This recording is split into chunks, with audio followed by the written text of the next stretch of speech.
नमस्कार दर्शक बंधु आपण समस्त को मो चैनल को पुणी थे स्वागत करुचे। दर्शक बंधु दैनंदिन जीवन में आमे बहुत किछि कार्य करुचे एवं सब बेले आमे चिंता करुचे जे आमर समृद्धि पाई। एबे दर्शक बंधु जेते बेले गोटे गृह निर्माता गृह निर्माण करे नूतन गृह निर्माण करे से वास्तु को प्रथमे प्राधान्य देइथाए। सेथिपई आजिकाली दुनिया रे वास्तुर बहुत गुरुत्व रहिछि। पूर्व काଳରେ वास्तु नियम अनुसार ही गृह निर्माण करा जाउथुला। एहार माने एया नुहे जे सेही समय केही दुखी नथिले। दुखी सुख दुख मनीष जीवनर गोटे मुद्रार दुईटी पार्श्व परी वास्तु को अधिक गुरुत्व दिया जाउथुला। सेही परी वास्तु गच्छ भी किछि अछि जहा आम घरे लगाइबा द्वारा ସେହି ଗଛ ଯେପରି ବଡ଼ ହୋଇ ଯାଇଥାଏ ଆମ ଘରର ସୁଖ ସମୃଦ୍ଧି ବି ସେ ସେମିତି ଉନ୍ନତି ଆଡ଼କୁ ଅଗ୍ରସର କରାଇଥାଏ। ଯେପରିକି ଆମ ଘରର ମା ବୃନ୍ଦାବତୀ କହିଦେବେ ଯେ ଆମ ଘରରେ ସ୍ଥିତି ବର୍ତ୍ତମାନ କେମିତି ଚାଲିଛି।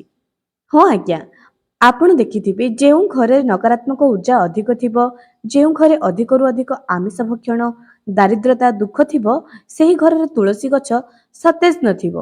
ଅଚାନକ ସେହି ତୁଳସୀ ଗଛ ଶୁଖିଯିବ। ଯେଉଁ ଘରେ ବ୍ଲାକ୍ ମ୍ୟାଜିକ୍ ଚାଲିଥିବ। ଏହି ସବୁ କଥାର ପୂର୍ବରୁ ହିଁ ଲେଖା ଅଛି। ତୁଳସୀ ଗଛ ଆମ ଘରର ସୁଖ ଦୁଃଖ ସମୃଦ୍ଧିର ପୂର୍ବାନୁମାନ ଆମକୁ ଜଣାଇ ଦେଇଥାଏ। ଏବେ ଦର୍ଶକ ବନ୍ଧୁ ଆମେ ଆଜି ଜାଣିବା 7ଟି ଶୁଭ ଗଛ ଯାହା ଆପଣମାନେ ନିଜ ଘରେ ଲଗାଇବା ଦ୍ୱାରା ଆପଣଙ୍କ ଘରର ସୁଖ ସମୃଦ୍ଧି ନିଶ୍ଚୟ ପ୍ରାପ୍ତ କରିପାରିବେ। ତେଣୁ ଏହି ଭିଡ଼ିଓକୁ ଶେଷ ପର୍ଯ୍ୟନ୍ତ ଦେଖନ୍ତୁ। ସେହି 7ଟି ଗଛ ବିଷୟରେ ଆପଣମାନଙ୍କୁ କହିବି। ତା ସହିତ ଏହି ଗଛକୁ ଆପଣମାନେ ଘରର କେଉଁ ଦିଗରେ ଲଗାଇବେ ଏବଂ କିପରି ଲଗାଇବେ, ଯାହାଦ୍ୱାରା କି କେଉଁ ଦିନ ଲଗାଇବେ, ଯାହାଦ୍ୱାରା କି ଆପଣମାନେ ସେହି ବାସ୍ତୁ ଗଛର ପରଫେକ୍ଟ ଫାଇଦା ଆପଣମାନେ ପାଇପାରିବେ। ତେବେ ଦର୍ଶକ ବନ୍ଧୁ ସେହି 7ଟି ଗଛ କ'ଣ ଚାଲନ୍ତୁ ଜାଣିବା। ତା ଆଗରୁ ମୁଁ ଆପଣମାନଙ୍କୁ ଅନୁରୋଧ କରୁଛି ଯେ ଯଦି ଏ ପର୍ଯ୍ୟନ୍ତ ମୋ ଚ୍ୟାନେଲକୁ ସବସ୍କ୍ରାଇବ୍ କରିନାହାନ୍ତି ନିହାତି ସବସ୍କ୍ରାଇବ୍ କରନ୍ତୁ। ପାଖରେ ଥିବା ବେଲ୍ ଆଇକନକୁ କ୍ଲିକ୍ କରି ଭିଡ଼ିଓକୁ ଗୋଟିଏ ଲାଇକ୍ଟିଏ କରିଦିଅନ୍ତୁ ଏବଂ କମେଣ୍ଟ ସେକ୍ସନରେ ଜୟ ମା ଲକ୍ଷ୍ମୀ ନିହାତି ଲେଖନ୍ତୁ। ଏବେ ଦର୍ଶକ ବନ୍ଧୁ ପ୍ରଥମ ଆମେ ଜାଣିବା ଯେଉଁ ଗଛ ବିଷୟରେ ଆଜି ଆପଣମାନଙ୍କୁ କହିବି ଆପଣମାନେ ଜାଣିଛନ୍ତି କି ନାଇଁ ମୁଁ ଜାଣିନି। ସେହି ଗଛ ହେଉଛି ଶ୍ଵେତ ଅରଖ ଗଛ। ଏହି ଶ୍ଵେତ ଅରଖ ଗଛ ଦେବଦେବ ମହାଦେବଙ୍କର ଅତି ପ୍ରିୟ ହୋଇଥାଏ। ଯେତେବେଳେ ଏହି ଗଛ ପୁରୁଣା ହୋଇଯାଏ, ଅଧିକରୁ ଅଧିକ ପୁରୁଣା ହୋଇଯାଏ, ଏହି ଗଛର ଚେରକୁ ଆପଣମାନେ ଡେଉରିଆ କରି ନିଜ ହାତରେ ବି ପିନ୍ଧାଇ ପାରିବେ, ଯାହାଦ୍ୱାରା ଆପଣମାନେ ଶତ୍ରୁନାଶରୁ ଶତ୍ରୁ ପୀଡ଼ାରୁ ମୁକ୍ତି ପାଇପାରିବେ। ଏହି ଗଛ, ଏହି ଶ୍ଵେତ ଅରଖ ଗଛ ଆପଣମାନେ ଦେଖିବେ ଯେ ହୁଏତ ଆପଣଙ୍କ ଆଡ଼େ ଅଛି କି ନାହିଁ ମୁଁ ଜାଣିନି। ଯଦି ଏହାକୁ ଆପଣମାନେ କିଣିବା ପାଇଁ ଚାହୁଁଛନ୍ତି ଅନଲାଇନରୁ ବି କିଣିପାରିବେ। ଦର୍ଶକ ବନ୍ଧୁ ଏହି ଶ୍ଵେତ ଅରଖ ଗଛ ଆପଣମାନେ ସୋମବାର ଦିନ ନିଜ ଘରେ ନିଶ୍ଚୟ ଲଗାନ୍ତୁ ଏବଂ ଏହି ଗଛ ନିଜ ଘରର ଡାହାଣ ପଟେ ଘରୁ ବାହାରିବା ବେଳେ ଯେତେବେଳେ ଆପଣ ଘରୁ ବାହାରକୁ ଯାଉଛନ୍ତି ସେହି ସମୟରେ ଯେପରି ଏହି ଗଛ ଡାହାଣ ପଟେ ରହିବ। ସୋମବାର ଦିନ ଶ୍ଵେତ ଅରଖ ଗଛଟି ନିଜ ଘରେ ଲଗାନ୍ତୁ। ଏହି ଗଛ ଧନ ବୃଦ୍ଧିକାରକ ଗଛ ଅଟେ। ଏହି ଗଛ ଧନ ସମୃଦ୍ଧିକୁ ସୁଖ ସମୃଦ୍ଧି ବୈଭବକୁ ଆହୁରି ଅଧିକରୁ ଅଧିକ ଆଗକୁ ନେଇଥାଏ। ତେଣୁ ମୁଁ ଆପଣମାନଙ୍କୁ କହିବି ଯେ ଯେତେ ପୂଜାପାଠ କରୁଛନ୍ତି, ଯେତେ ବାସ୍ତୁ ନିୟମ କରୁଛନ୍ତି, ଯାହା କରୁଛନ୍ତି କରନ୍ତୁ, ଆମେ ଏହି ବାସ୍ତୁ ଗଛ ଗୋଟିଏ ଗୋଟିଏ ନିଜ ଘରେ ଲଗାଇବା ନିଶ୍ଚୟ ଦରକାର ଅଟେ। ନିଜ ବାଲକୋନିରେ ଯଦି ଆପଣମାନଙ୍କର ସୁବିଧା ନାହିଁ ବାଲକୋନିରେ ବି ଲଗାଇ ପାରନ୍ତି। ଏବେ ଦ୍ୱିତୀୟ କଥାଟି ଏହାଟେ ଯେ ଦ୍ୱିତୀୟ ଗଛ ଅଛି ଯେ ଦେଶୀ ପାନପତ୍ର ଗଛ। ଆପଣମାନେ କହିବେ ଦେଶୀ ପାନପତ୍ର ଗଛ ଆମର କ'ଣ ଫାଇଦା କରିବ? ଦର୍ଶକ ବନ୍ଧୁ ଏହି ଦେଶୀ ପାନପତ୍ର ମହାଲକ୍ଷ୍ମୀଙ୍କର ଅତ୍ୟନ୍ତ ପ୍ରିୟ ଅଟେ। ଦୁର୍ଗାଙ୍କୁ ନବରାତ୍ରି ସମୟରେ ଦେଶୀ ପାନପତ୍ର ଚଢ଼ାଯାଏ ଏବଂ ତାଠାରୁ ବି ଆହୁରି ସୁନ୍ଦର କଥା ଏଇଆ ଯେ ହନୁମାନଙ୍କୁ ଯଦି ଦେଶୀ ପାନପତ୍ର ପ୍ରତ୍ୟେକ ମଙ୍ଗଳବାର ଏବଂ ଶନିବାର ଦିନ ରାମ ଲେଖିକରି ସେହି ପାନପତ୍ରରେ ଯଦି ହନୁମାନଙ୍କୁ ଚଢ଼ାଇବେ ଆପଣଙ୍କର ମନସ୍କାମନା ନିଶ୍ଚୟ ପୂରଣ ହେବ। ତା ସହିତ ଯଦି ଦେଶୀ ପାନପତ୍ରର 108ଟି ମାଳା କରି ରାମ ରାମ ଲେଖି ହନୁମାନଙ୍କୁ ଚଢ଼ାଇବେ ତେବେ ଏହା ଆପଣଙ୍କର ଘରର ଉନ୍ନତି କରିବ। ଘରର ଯାହା ବି ବାଧାବିଘ୍ନ ଅଛି ହନୁମାନଙ୍କ ଦୟାରେ ଏହା ନିଶ୍ଚୟ ଦୂର ହୋଇଯିବ। ତେଣୁ ଦେଶୀ ପାନପତ୍ର ଗଛଟିଏ ଗୁରୁବାର ନହେଲେ ଶୁକ୍ରବାର ଦିନ ଆପଣଙ୍କ ଘରେ ଆପଣମାନେ ନିଶ୍ଚୟ ଲଗାନ୍ତୁ।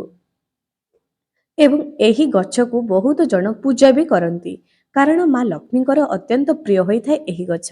ଆପଣମାନେ ଦେଖିବେ ଯାହା ଘରେ ଅଧିକ ଧନ ସମ୍ପତ୍ତି ଅଛି ସେହି ଘରେ ଏହି ସବୁ ଜିନିଷ ଅଧିକ ବଢି ବଢି ଚାଲିଥାଏ। ଆପଣମାନେ ଏହାକୁ ଥରେ ଅନୁମାନ କରନ୍ତୁ। ୟାର ମାନେ ଏଇଆ ନୁହେଁ ଯେ ଅନ୍ୟମାନଙ୍କ ଘରେ ହେବ ନାହିଁ। ଆପଣମାନେ ଏହି ଗଛକୁ ଥରୁଟିଏ ଲଗାନ୍ତୁ, ଦେଖିବେ ଆପଣଙ୍କ ଘରର ସୁଖ ସମୃଦ୍ଧି ନିଶ୍ଚୟ ଟାଣି ହୋଇ ଆସିବ। ତା ସହିତ କିଛି ପୂଜା, କିଛି ନୀତି ନିୟମ, ମା ଲକ୍ଷ୍ମୀଙ୍କୁ ପ୍ରସନ୍ନ କରିବାର କିଛି ନିୟମ, ଏହା ସବୁ ବି ଆପଣମାନଙ୍କୁ କରିବା ପାଇଁ ପଡ଼ିବ। ତେବେ ମା ଲକ୍ଷ୍ମୀଙ୍କୁ ପ୍ରସନ୍ନ କରିବା ପାଇଁ ଆପଣମାନେ କ'ଣ କରିବେ, ମୋ ଚ୍ୟାନେଲକୁ ଯାଇ ଥରୁଟିଏ ଭିଜିଟ୍ କରନ୍ତୁ। ଏମିତି ବହୁତ ସାରା ଲକ୍ଷ୍ମୀ ପ୍ରାପ୍ତିର ଉପାୟ ଆପଣମାନେ ମୋ ଚ୍ୟାନେଲରେ ଦେଖିପାରିବେ। ଏବେ ତୃତୀୟ ଗଛଟି କ'ଣ ଅଟେ? ଦର୍ଶକ ବନ୍ଧୁ, ତୃତୀୟ ଗଛଟି ଅଟେ କୁବେର ପ୍ଲାଣ୍ଟ ବା ଜଡେ ପ୍ଲାଣ୍ଟ। ଏହାକୁ କୁବେର ଗଛ ବୋଲି କୁହାଯାଏ। କୁବେର ଦେବତାଙ୍କର ଏହି ଗଛ ଅତ୍ୟନ୍ତ ପ୍ରିୟ ଅଟେ।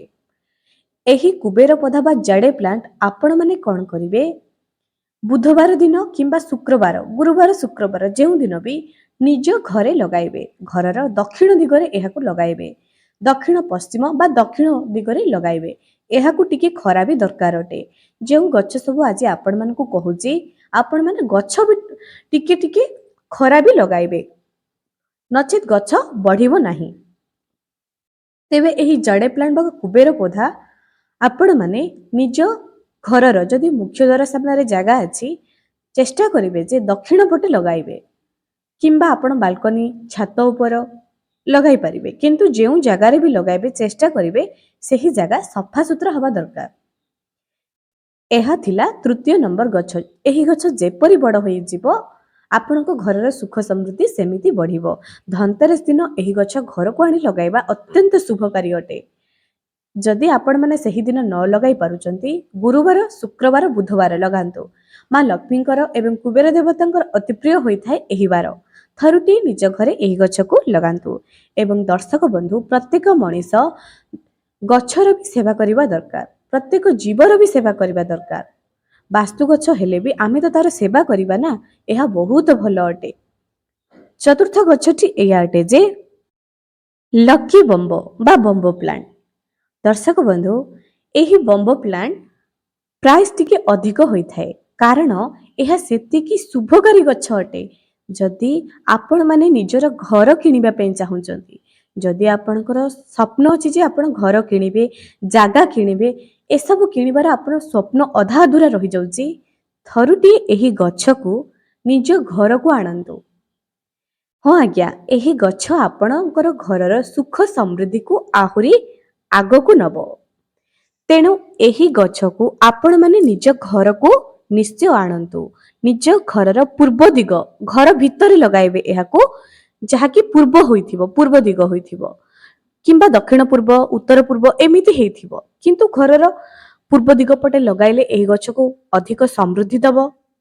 ତେଣୁ ଏହି ଗଛକୁ ଆପଣମାନେ ଲଗାଇବେ। ଗୋଟିଏ ନୁହଁ, ଦୁଇଟି ଗଛ ଆଣିବେ। ଏହା ଆପଣଙ୍କ ଘରର ସୁଖ ସମୃଦ୍ଧିକୁ ଆହୁରି ଆଗକୁ ବଢାଇବ। ଏବେ ପଞ୍ଚମ ନମ୍ବରରେ ଗଛଟି ଆସୁଛି ଯେ ମନି ପ୍ଲାଣ୍ଟ ଗଛ। ମନି ପ୍ଲାଣ୍ଟ ଗଛ କୁହାଯାଏ ଏହା ଆମ ଘରର ସମୃଦ୍ଧିକୁ ଆହୁରି ଆଗକୁ କରେ, ଅର୍ଥାତ୍ ଟଙ୍କାକୁ ଆକର୍ଷିତ କରେ। ଏହି ଗଛ ଯାହା ଘରେ ଥାଏ ତା ଘରେ ଟଙ୍କା ବି ସେମିତି ବଢି ବଢି ଚାଲିଥାଏ। ଆପଣମାନେ ଦେଖିବେ ଅନ୍ୟ ଗଛ ସବୁ ହଉଥିବ, କିନ୍ତୁ ଯାହା ଘରେ ଟଙ୍କା ନଥିବ ଏହି ଗଛ ସେମିତି ଶୁଖି ଶୁଖି ଚାଲିଯିବ, ହେବ ନାହିଁ। ଏହାର ପତ୍ର ପୋକ କାଟିଦେବ କିମ୍ବା ନଷ୍ଟ ହୋଇଯିବ, ଏମିତି ହବ। କିନ୍ତୁ ଯାହା ଘରେ ସମୃଦ୍ଧି ହବ ବା ଆଗକୁ ହେଇ ଚାଲିବ, ତା ଘରେ ଏହି ଗଛ ଅଧିକରୁ ଅଧିକ ମାଳିବ, ଉପରକୁ ମାଳିବ ଏମିତି। ତେବେ ମନି ପ୍ଲାଣ୍ଟକୁ କେବେ ବି କିଣିକରି ଲଗାଇବେ ନାହିଁ। ଏହାକୁ ବୁଧବାର କିମ୍ବା ଶୁକ୍ରବାର ଦିନ ଚୋରାଇ କରି ଲଗାଇବେ। ଅର୍ଥାତ୍ ଆପଣ କାହାକୁ ମାଗି ବି ପାରନ୍ତି। ଦେଖିବି ଯାହା ଘରର ସୁଖ ସମୃଦ୍ଧି ଅଧିକ ଅଛି ନିଜେ ଦେଖିବେ, ଏବଂ ତାଙ୍କୁ ଯଦି ଆପଣ ମାଗୁଛନ୍ତି ସମ୍ମାନର ସହିତ ଦଉଛନ୍ତି ତାହେଲେ ଭଲ କଥା। ନହେଲେ ଆପଣ ଏହି ଗଛ ଚୋରାଇ କରି ଲଗାଇଲେ ଭଲ, ଯାହାକି ପୂର୍ବରୁ ମତ ଅଛି ଆପଣଙ୍କ ଇଚ୍ଛା ଆପଣ ଏହାକୁ କିପରି ଲଗାଇବେ, କିନ୍ତୁ କିଣିକରି ଲଗାଇବାଠୁ 100 ଗୁଣରେ ଭଲ ଆପଣ କାହାଠୁ ନେଇକରି ଲଗାନ୍ତୁ। ଚୋରାଇ କରି ନହେଲେ ବି କାହାଠୁ ନେଇକରି ଲଗାନ୍ତୁ।